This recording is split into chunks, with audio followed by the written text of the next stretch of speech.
Sua Bíblia, por gentileza. Evangelho de Mateus 27.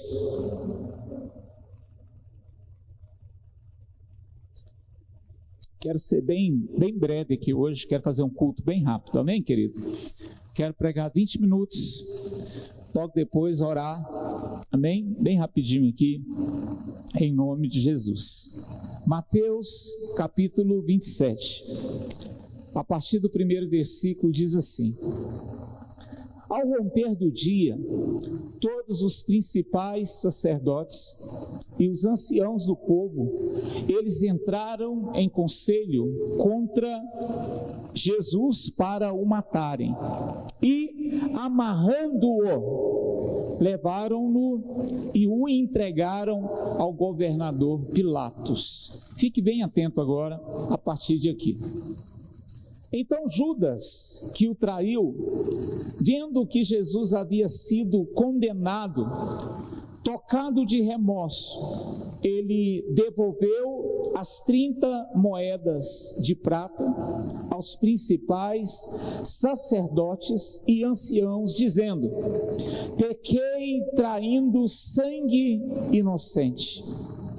Eles, porém, responderam: que nos importa? Isso é com você. Verso 5 e último. Então Judas, atirando moedas de prata para dentro do templo, ele retirou-se e se enforcou. Acabou com sua própria vida. Feche seus olhos. Papai querido, eu quero te louvar pela tua palavra. Ela é espírito e vida, Pai. Tudo que nós precisamos está na tua palavra. No Salmo 107, no verso 20, tua palavra diz que o Senhor enviou a tua palavra e ela os curou, os sarou, porque a tua palavra ela cura e ela sara. Enquanto nós estivermos ministrando aqui nesta noite, meu Deus, se tem alguém aqui doente de alguma forma, seja de ordem física, seja de ordem emocional, seja de ordem, meu Deus, ó meu Pai, espiritual, que o Senhor possa, Pai, curar essa pessoa. Eu declaro, meu Deus, ó meu Pai, aqui a olaria do Senhor, um lugar, meu Deus, de transformação e um lugar de cura nesta noite, no nome de Jesus, amém, glória a Deus. Vamos lá, queridos, olha, eu quis hoje tratar um pouquinho sobre Judas. Por que eu quero tratar sobre Judas? Porque Judas, ele foi um dos discípulos de Jesus, e como discípulo de Jesus, ele foi uma pessoa que ele teve o privilégio de ver Jesus curando, de ver Jesus perdoando, de ver Jesus operando milagres, de ver a misericórdia de Jesus, a bondade de Jesus, mas no momento mais crítico da vida dele, no momento em que ele teve uma grande falha, ele não teve força, ele não teve fé, ele não teve uma convicção plena de ir até Jesus para corrigir a sua vida com Jesus. Ele acabou fazendo algo errado, mesmo vendo o mover de Deus operando, a misericórdia, o tratamento de Deus. Na hora que ele falhou, ao invés de buscar ajuda em Deus, ele se perdeu. E muitas vezes nós encontramos pessoas assim dentro da igreja, pessoas que vê milagres e cura na vida de outras, pessoas que por muito tempo têm visto Deus agir, Deus operar, Deus transformar, Deus ele fazer milagres, porém, em um momento da sua vida, porque ele não está bem, ele comete um erro grande, porque Judas, ele cometeu um erro grande, um erro gravíssimo. Mas esse erro grande, esse erro gravíssimo, ele tinha perdão diante de Deus. Mas Judas, ele não teve força para buscar. E eu quero mostrar hoje 3 coisas para você. Por que Judas se perdeu? Por que muitas pessoas, às vezes, dentro da igreja, doentes? Porque estão doentes. Porque se estão maltratando, estão doentes. Se estão maltratando pessoas, estão doentes. Se está maltratando a si próprio, está doente. Precisa de cura e às vezes eles não conseguem dar o primeiro passo para que essa cura ela possa acontecer. As pessoas elas escondem. Sabe, elas colocam algo em cima para ninguém ver, mas quando você olha, você vai ver que a pessoa está definhando, está parando, está enfraquecendo, está adoecida. Mês passado, eu contratei um pessoal de uma dedetização para detetizar esse ambiente, a igreja, a casa. E o rapaz ele veio cá antes para dar uma olhada no ambiente. E ele me falou o que ele iria fazer e por que iria fazer. Ele diz assim: olha, porque aqui de vez em quando aparecem uns ratos aqui, e a gente detesta rato, né? E eu já imaginei assim, já imaginou se passar um rato aqui na hora do culto aqui? Amém? Que coisa, né? A pessoa vai sair correndo aqui, não vai ter uma cena muito boa, muito agradável.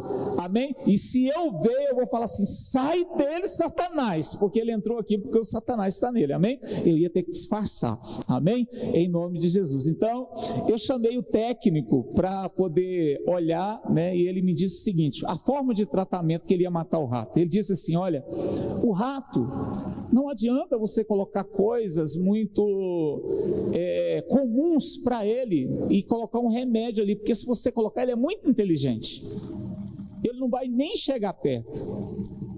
Então, nós vamos organizar um tipo de veneno que ele vai vir, mas ele nem vai tocar nos primeiros 5 a 7 dias. Ele só vai passar perto, vai ver, porque é agradável, ele não vai tocar. Mas ele vai ser atraído por ele e logo ele vai sentir vontade de comer e ele vai comer. E esse veneno ele tem algo diferente de outros, porque alguns venenos o rato ele come e automaticamente ele morre, mas esse não é assim. Esse ele vai comer, ele vai ficar com vontade de comer de novo, ele vai passear, ele vai dar uma volta e ele vai girando por aí, vai voltar e vai comer de novo. Quando ele voltar a comer de novo, os outros vão ver que não tem perigo, vão começar a vir novamente, ele vai comer esse veneno aqui, só que ele não sabe que nós adoecemos ele. O fato dele ter comido esse veneno, ele ficou doente, só que ele não vai morrer hoje, ele vai morrer daqui a alguns dias. Ele deve demorar aí aproximadamente 10 a 15 dias para ele morrer, e ele vai morrer, ele vai escolher um lugar distante para morrer. E quando ele me falou isso, eu penso que muitas vezes as pessoas elas estão morrendo, sendo destruídas, por quê? Porque elas comeram um veneno, e esse veneno está matando aos poucos a vida da pessoa. Ela ainda está vivendo, comendo, achando que está tudo bem, que está tudo legal, mas ela está doente. No ano 2000, eu li um livro, e eu li o livro porque eu tive uma crise, não foi nessa época, acho que foi um pouco mais à frente, eu tive uma crise de depressão. Tem gente que tem depressão, vai buscar qual que é o melhor remédio. Quando eu tive depressão, eu fui tentar buscar qual que era a melhor ideia para lidar com isso. Então, alguns vão tentar buscar o remédio, e eu tentei a ideia, porque se é um problema na cabeça, tem a ver com pensar. E as pessoas, querido, às vezes elas vão se machucando. Vou voltar aqui. Um dos pesquisadores sobre problemas de cabeça, ele disse que em 2020 nós teríamos uma epidemia de pessoas com problemas mentais. Já se passaram o quê? 5, 6 anos, essa previsão que ele fez. Só que você olha para as pessoas hoje, um exemplo, torce para você não ter um problema no trânsito, porque se você tiver, você não sabe que tipo de monstro você vai enfrentar ou você vai ser. Você chega dentro da tua casa, você tem que estar muito bem e tranquilo, porque se tiver alguma irritação, você muitas vezes não vai saber que tipo de monstro você vai enfrentar e que tipo de monstro você é. Por quê? Porque as pessoas estão doentes por dentro. Doente. Esse mundo está adoecendo as pessoas. As pessoas, quando eu falo esse mundo, eu quero dizer, pessoas doentes, elas ferem, e se a pessoa ela não tem uma preservação, ela não entende quem ela não se protege, ela é ferida.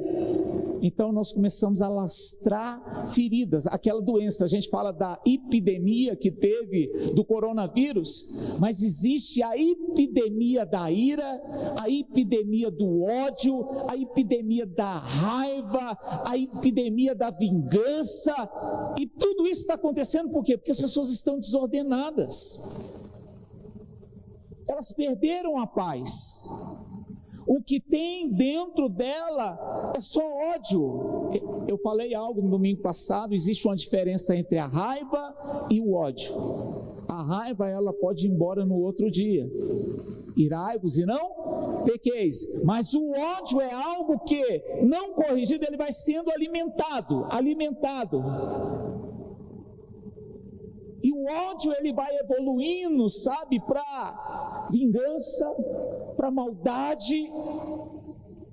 Por isso que nós precisamos cuidar do nosso ser interior. Por isso que a gente tem que aprender a perdoar, não porque as pessoas merecem o nosso perdão. Você pode olhar para quem está do teu lado e dizer isso assim: você tem que perdoar, não porque as pessoas merecem, mas porque Jesus disse que você precisa perdoar, porque se você não perdoar, Ele não te perdoa, e se você não tem perdão, você está acessíveis ao agir do inimigo na sua vida.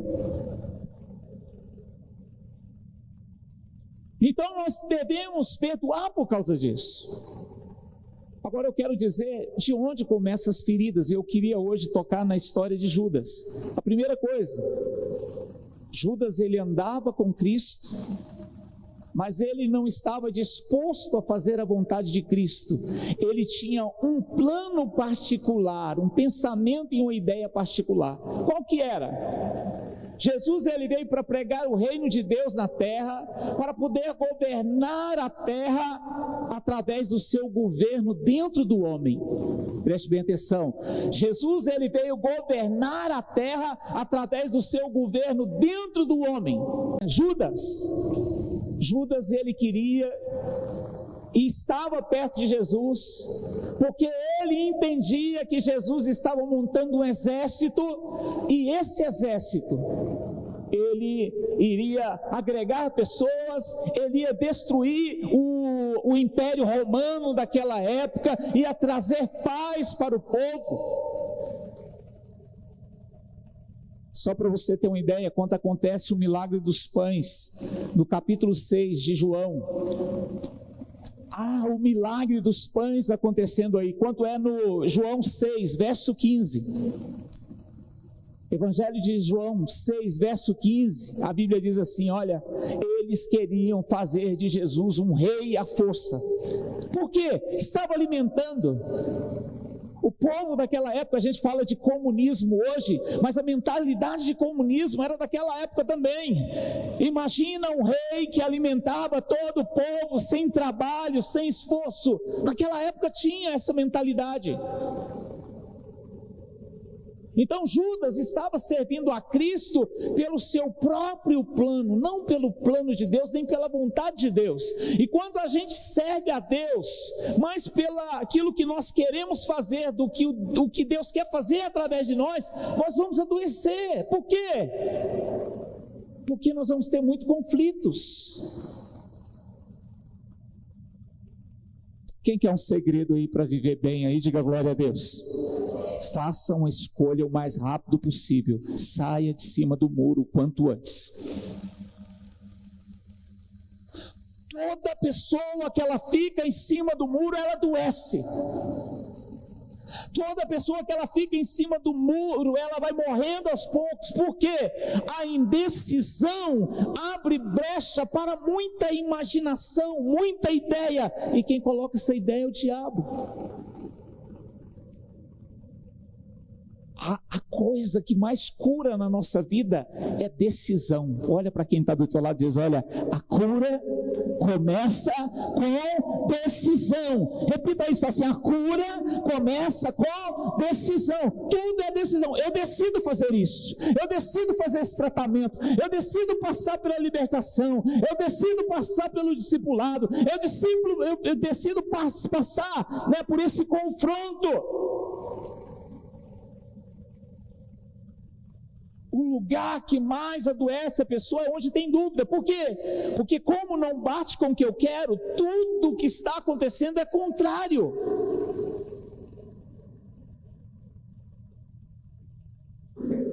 Então Judas estava adoecendo. Por quê? Ele estava com o rei, né, o Deus na terra. Ele estava vendo tudo, mas porque ele não entregou sua vida completamente a ele, ele tinha apenas um plano com Deus, queria viver o plano de Deus, ele foi adoecendo, consequentemente ele via coisas que ele não concordava. Vou mostrar para você aqui, esse é o primeiro ponto. A falta de acordo adoece. A falta de unidade adoece. A falta de visão concreta adoece. A segunda coisa é essa. No capítulo 12 de João, eles estão à mesa, celebrando algo muito importante que Jesus havia feito. Estava celebrando a ressurreição de Lázaro. Marta e Maria celebrando. Maria, ela pega um vaso com um perfume de nardo puro, caríssimos, alguns vão dizer que custava 1.500, 3.000 reais.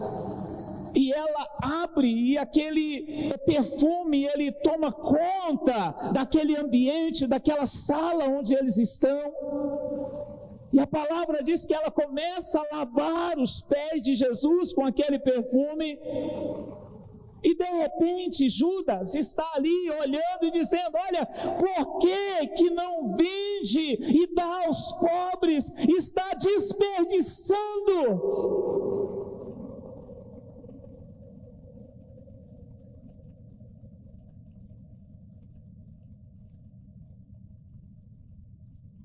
O Judas queria dinheiro para montar um exército.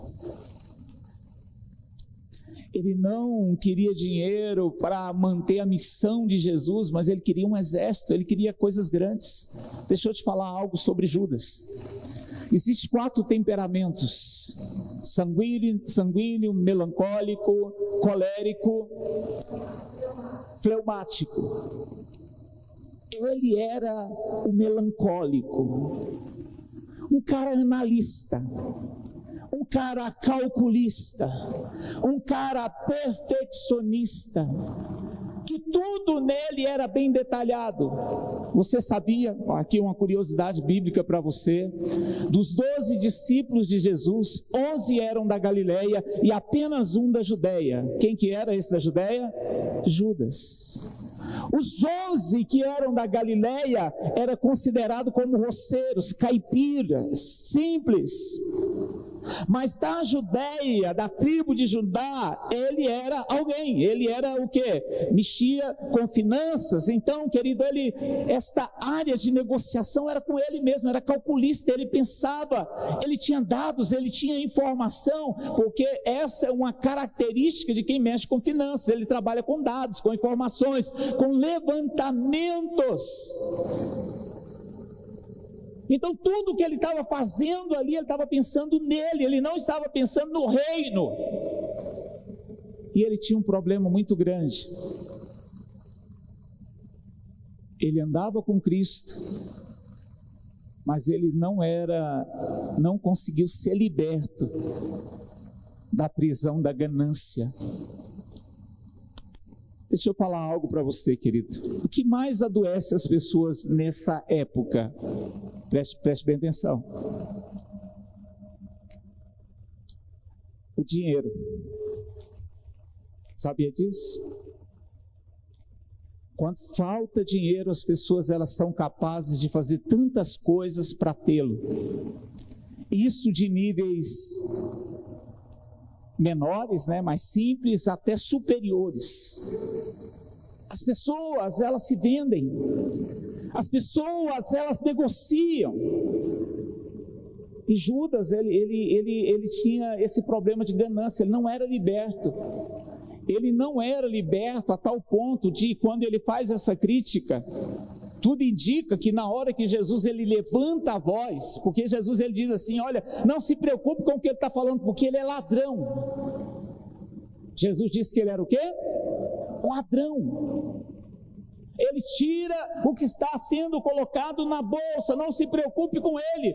Olha, todo dia ele passa perto dos pobres, às vezes não ajudava ninguém, não fazia nada para ninguém, mas naquele momento ali, porque era para Jesus, ele andava com Jesus e não entendia que Jesus estava partindo desse mundo. Ele andava com Jesus, mas ele não entendia que o que as pessoas adorassem a Jesus era algo bom, que Jesus gostava. E aqui eu aprendo bem, querido, olha, se você fazer bem para todo mundo, mas esquecer de adorar Jesus, você também está fazendo errado. Porque o próprio Jesus questiona isso, ele está me adorando, os pobres estão aí, você vai poder ajudar ele, mas é a oportunidade que você tem de me adorar. Esse é o segundo ponto. Olha, querido, as pessoas elas ficam doentes da alma quando elas não conseguem ser libertas de coisas que prejudicam a sua vida. Vamos lá entender isso. Tem pessoas que a vida dela é bagunçada em uma ou duas áreas, no máximo 3. E ela é constante e progressiva, ela não muda. Então quer dizer, é nessas áreas que eu tenho um problema que eu preciso de libertação. Tem pessoas que têm áreas da vida dela que é recorrente, é sempre ali. Arruma, organiza e cai. Arruma, organiza e cai. E por que isso acontece? Porque ali tem um problema. Agora eu pergunto para você, como é difícil lidar com fracassos? E como é difícil não reconhecer que ele é a gente? E quando não reconhecemos que é a gente vai fazer a pior coisa de todas. Nós vamos encontrar um culpado. E de preferência alguém próximo. Judas precisava de cura. Ele andava com Jesus. E a terceira e última coisa aqui para nós começarmos, encerrar aqui.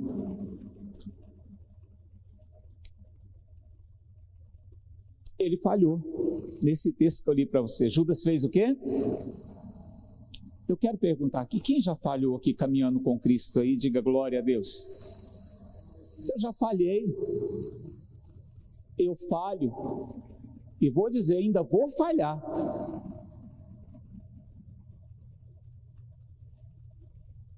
Primeira João, capítulo 2, verso 1. A Bíblia diz que nós temos um advogado diante do Pai, o nome dele é Jesus Cristo. Quando nós nos arrependemos e confessamos os nossos pecados, ele nos perdoa. Você sabia, querido, que o pecado hoje não é desculpa? Porque o pecado ele já foi vencido. A gente só precisa tomar uma decisão de buscar a pessoa certa, independente de qual seja. Independente de qual seja.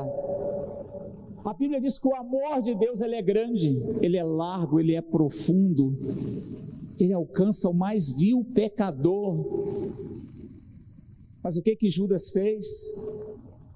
Ao invés de buscar, tenta imaginar o que ele ia resolver devolvendo os negócios para os fariseus.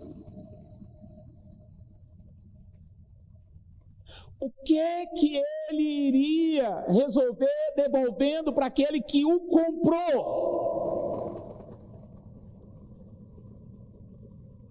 A gente corrige o problema com aquele que nos ofendeu.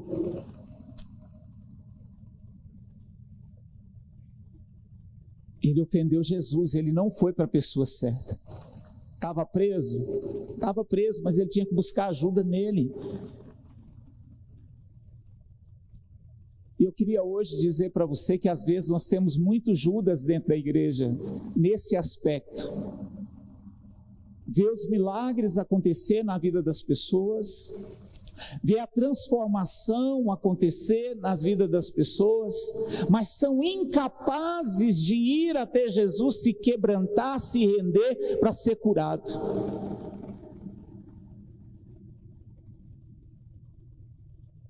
Quando você vê dentro da igreja pessoas fazendo coisas absurdas, é porque ela acumulou um lixo que deveria ser jogado fora.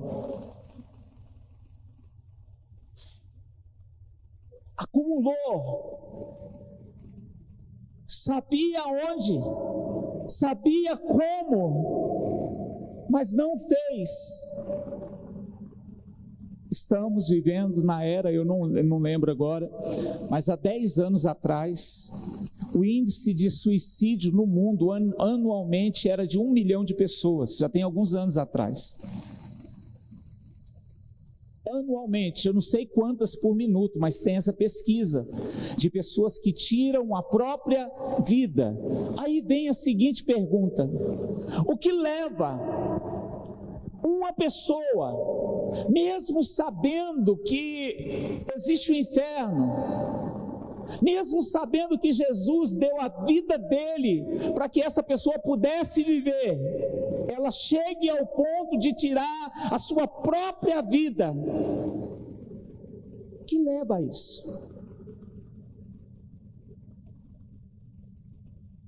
Eu queria terminar hoje dizendo uma coisa para você. A vida ela funciona mais ou menos assim. Quando Deus ele vem, faz uma obra na nossa vida, uma limpeza na nossa vida, nós nos tornamos fortes. Nós nos tornamos o quê? Agora preste bem atenção. A salvação e o momento da cura, ele não é algo definitivo, no sentido de permanência, sem precisar fazer mais nada.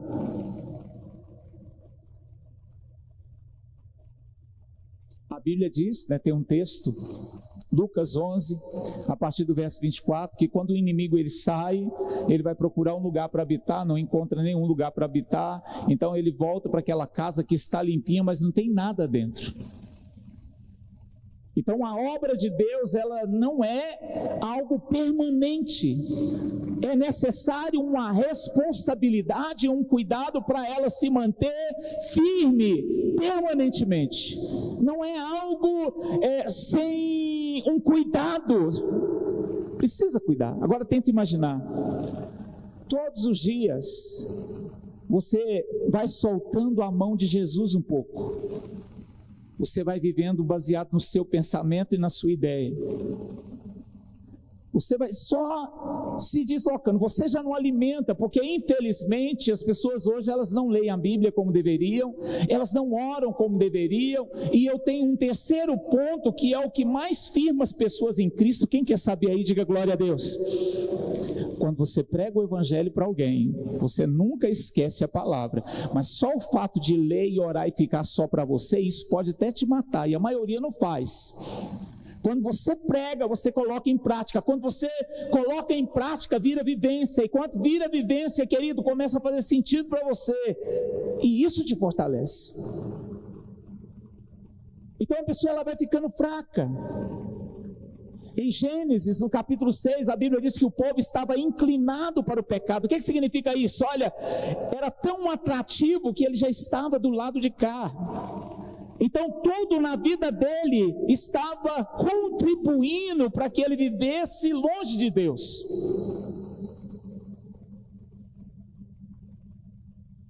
E às vezes, esse enfraquecimento constante, ignorado, ele pode chegar num estágio da doença mais terrível do mundo. Aí vem o conflito. Eu sempre digo, olha, você ser pobre e se tornar rico, a gente acostuma com isso facilmente. Mas você ter tudo e não ter nada, é só a misericórdia de Deus, o amor de Deus, o carinho do Espírito Santo em nós, para poder nos sustentar nesses momentos difíceis. É por isso que Paulo, no capítulo 4 de Filipenses, ele diz, olha, eu aprendi a ter muito, mas eu aprendi a ter pouco. Eu sempre trilhei esses dois caminhos, eu não sou surpreendido mais, eu aprendi, porque a vida ela é assim, a vida ela é circunstancial, ela pode mudar.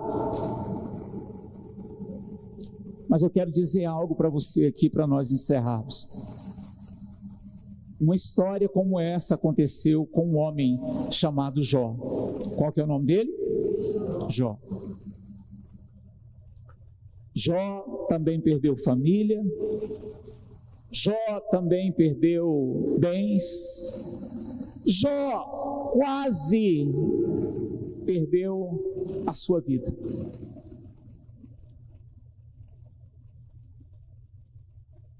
E ele nos ensina muito. Por quê?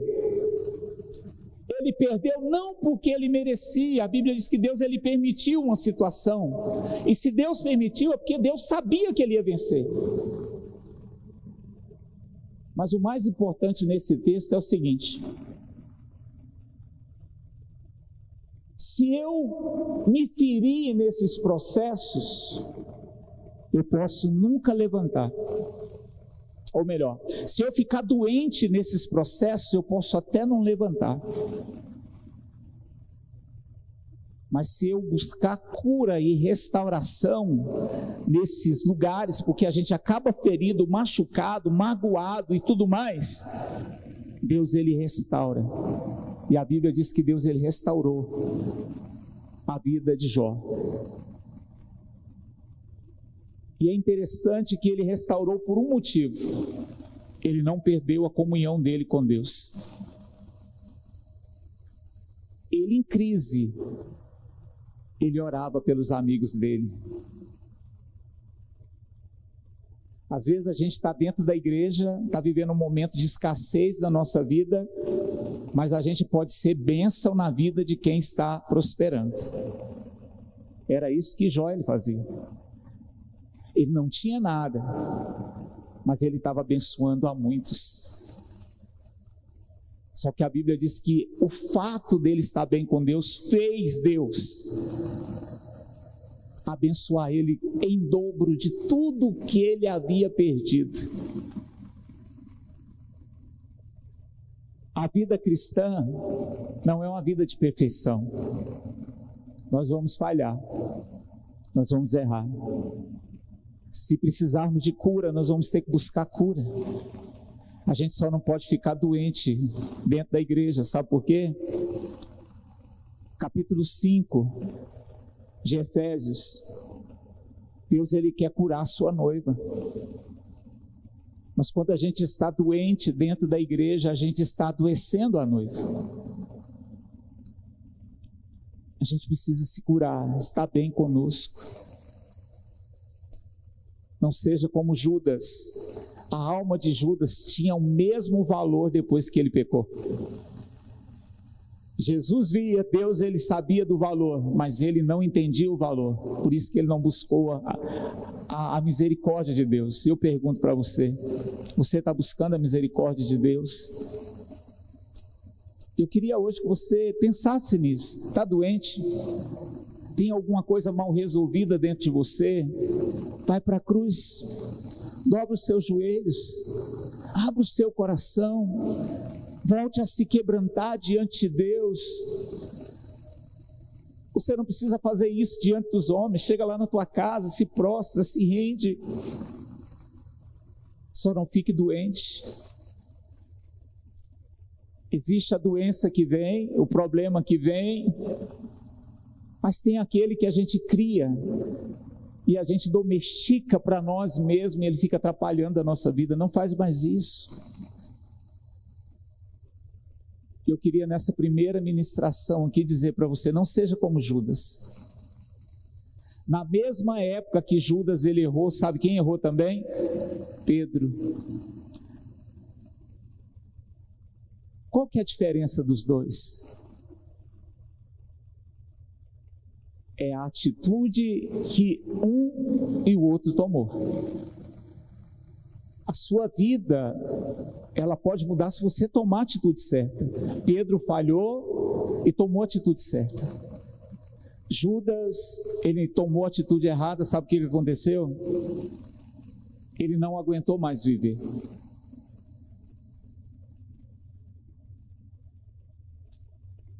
E quando não se aguenta mais a viver, sabe o que a pessoa acaba fazendo? A vida perde o sentido, precisa acabar com ela. O diabo, ele levanta, ele abate, e a pessoa não está preparada para lidar com as crises. Então a gente precisa de ir para os pés do Senhor. E eu queria dizer para você, eu não sei como é que está o seu coração. Eu não sei como é que está a sua vida, eu não sei como que estão os seus pensamentos, eu não sei se a sua motivação ela é gerada por vingança, por ódio, por desejo de ver o fracasso de outras pessoas, ou se você está se movendo pelo um propósito de Deus na sua vida. E eu queria hoje dizer para você, olha, corrija a sua vida e você vai ser curado. Nem sempre a doença que mata é aquela que está no corpo. A doença que mais mata a pessoa é a da alma. Porque quando a alma é convencida de que ela não vale mais nada, ela acaba com o próprio corpo, com a própria vida. Fica de pé no seu lugar.